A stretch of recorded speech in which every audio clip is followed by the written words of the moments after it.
A couple of weeks ago, I did a video ranking every prominent UK football pundit based on their ability as players. Except for Jamie Carragher. I missed out Jamie Carragher. The top comment and probably the most requested video since then has been for me to do a similar video, but for the 20 current Premier League managers. The standard of football and managing at the highest level has actually decreased in recent decades, as it has been shown that there is very little correlation between someone's talents on and off the pitch. Whilst world-class players like Diego Maradona and Paul Gascoigne have made pretty shoddy managers, comparative cloggers on the pitch like Jose Mourinho and Luis Felipe Scolari have enjoyed plenty of success. As with the pundits video, the players are ranked on their talent, not just the number of trophies or caps they won. Here is my ranking of every Premier League manager based on their ability as players. Roy Hodgson. Getting us started as the worst player currently managing in the Premier League, we have to go for Roy Hodgson. An excellent manager, particularly at a club like Crystal Palace, where the expectations aren't as great as say Liverpool or England, Hodgson is also the oldest manager in the Premier League at 72. His playing days actually began at Crystal Palace, but he was never able to break into the first team. Hodgson only ever played non-league football at senior level, most notably for Tonbridge and Gravesend and Northfleet, completing his coaching qualifications at 23 and retiring from playing at 28. Brendan Rodgers. Brendan Rodgers was actually pretty highly thought of in Ireland as a youth team player representing Northern Ireland and the Republic of Ireland at schoolboy level. Having impressed as a junior at Ballymena United, he joined Reading aged 17. At the age of 20, however, before he had the chance to make his senior debut, Rodgers was forced to retire from professional football due to a genetic knee condition. He did spend 3 years playing non-league football before retiring altogether, and unfortunately, we can't justify ranking him any higher than 19th. Daniel Farke. A man who can seemingly do no wrong at Norwich City, Daniel Farke's managerial career has already far outstripped his playing days, even at the age of 42. The vast majority of Farke's playing days were split between 3 separate spells with SV Lipstad. A forward, Farke spent his entire career as an amateur, although mostly in the 4th tier, which is the highest amateur level of football in Germany. Dean Smith. Aston Villa manager and fan Dean Smith spent 2 seasons in the 2nd tier of English football, suffering relegation on both occasions, 3 seasons in the 3rd tier, and the other 13 seasons of his career in the 4th tier. It was a fairly unremarkable career for the lower league stalwart, who never won promotion as a player but did bag over 50 goals and was once Hereford United's record signing, so 17th is fair. Chris Wilder. Dean Smith and Chris Wilder both won promotion from the Championship with their boyhood clubs last season and both played lower league football throughout their careers as defenders. Wilder was a right back and he spent 6 years as a bit part player at Bramall Lane, making 93 appearances in that time and going out on loan 4 times. He later settled at Rotherham United, where he spent 4 years and played more football than he would anywhere else, registering 132 third-tier appearances. Eddie Howe. Anyone who witnessed long-time Bournemouth boss Eddie Howe in action knows that he was actually quite a classy centre-back, and injuries prevented him from featuring higher in this list. Ultimately, Howe spent virtually his entire career at Bournemouth, playing 200 games for the club in the 2nd Division before joining 1st Division Portsmouth in March 2002. He suffered an awful knee injury on his debut that would sideline him for almost 2 years, at which point he returned to Bournemouth, where he spent 3 more seasons in the 3rd tier. Graham Potter. With our 7th entry in this list, we have our first player to have played top-flight football, albeit only briefly. Graham Potter played 8 times for Southampton in the Premier League in 1996-97 in what was his only season with the club. The Solihull native also played over 100 2nd-tier matches for Birmingham City, Stoke City and West Brom, but played more games for then 3rd Division side York City than any other team. Sean Dyche. For anyone who never saw Sean Dyche play, it won't surprise you to know that he was a real no-nonsense centre-back. He came through the youth ranks under Brian Clough at Nottingham Forest, but an early leg break, which left him with a permanent bend in his leg, meant he never registered a first-team appearance for the club. He went on to spend 7 years in the 4th and 3rd tiers at Chesterfield, later playing plenty of 2nd-tier football with Millwall and Watford. Marco Silva. Up into 12th, and I bet not many of you ever saw Marco Silva during his playing days. I know I certainly didn't. During a 15-year career, the Portuguese fullback played just 2 Primeira Liga games, spending the bulk of his career with Estoril in the 2nd tier. He retired aged 34 to become Estoril boss, where he did a magnificent job, and I still think that he's a really good manager. Jurgen Klopp. From one Merseyside manager to another, there's not much to split Marco Silva and Jurgen Klopp's playing days. Klopp himself has said that he had 4th division feet with a 1st division head, and the consequences were that the towering German spent virtually his entire career in the 2nd tier with Mainz.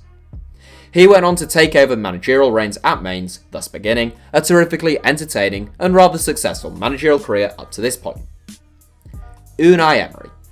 Wikipedia describes Unai Emery's playing career as modest, and that is probably a fair description.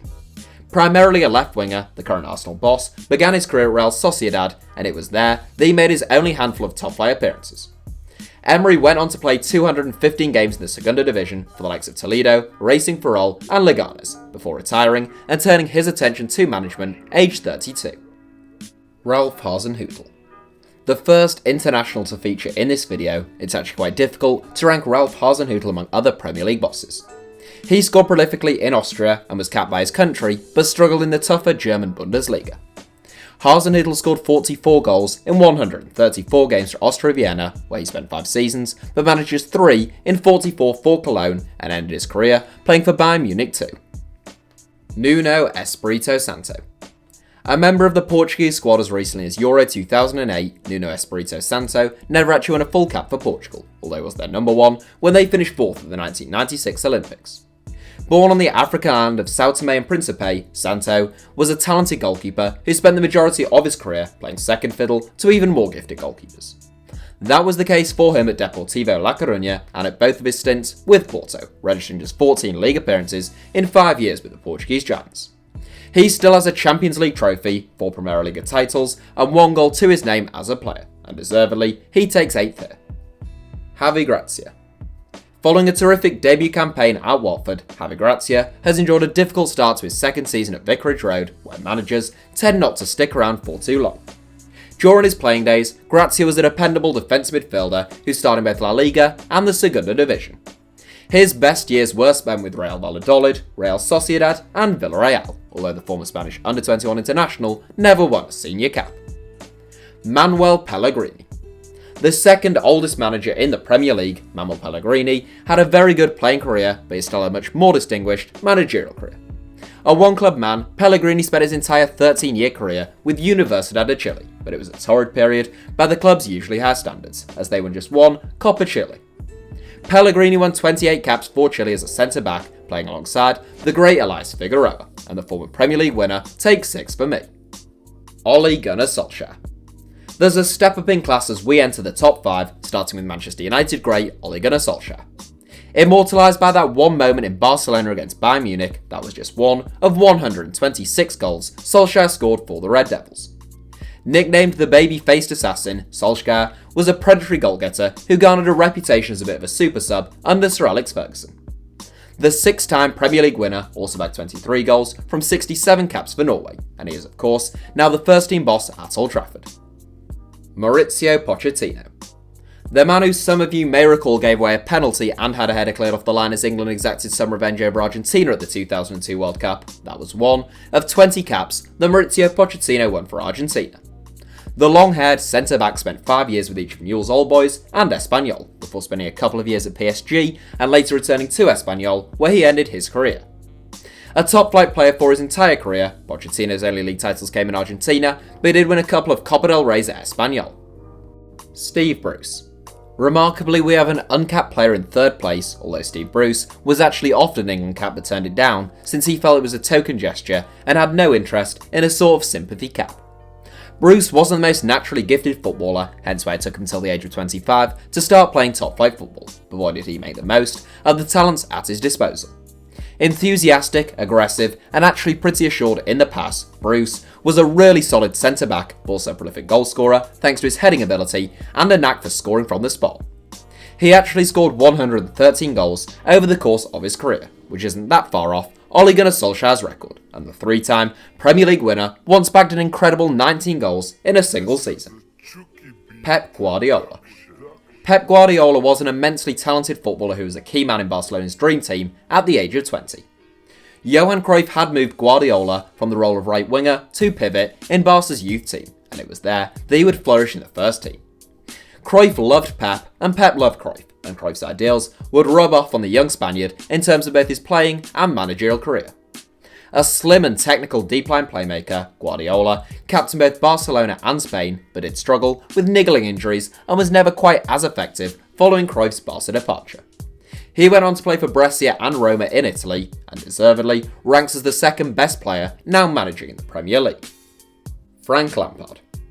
It would be very easy for me to go for Pep Guardiola in first and Frank Lampard in second to show you all how cultured and clever I am. After all, Guardiola did make Johan Cruyff's all-time 11 alongside the likes of Pele and Maradona. Guardiola was a very clever footballer and brilliant as a pivot during the 1990s at Barca, but Frank Lampard was still the better player. It's very possible that Pep Guardiola's career would have looked rather different if he hadn't been spotted by Johan Cruyff at the Mini Estadio, but Frank Lampard would have been a success at any club under any manager. A world-class box-to-box or attacking midfielder, Lampard was a first-class professional and trainer, a remarkably intelligent footballer, and the most productive midfielder in the final third of the Premier League era. He scored over 300 goals for club and country from midfield, and his 211 strikes for Chelsea, making the Blues' all-time record scorer. He also topped the Premier League assist charts thrice, won 3 Premier League titles, the Champions League, came second in Ballon d'Or voting, and won more than 100 caps for England. That's it for today's video. Congratulations on making it to the end of the video. Since you've got this far and in exchange for eternal good luck and happiness, why not subscribe and turn on notifications for the ever-brilliant HITC Sevens. Also, for mobile users, if you click on your screen now there should be some suggestions of other videos YouTube thinks you might like. And I agree with YouTube. If you're watching on desktop, they should appear of their own accord. Thank you all for watching, give us a like if you enjoyed the video, and I hope you have a brilliant day.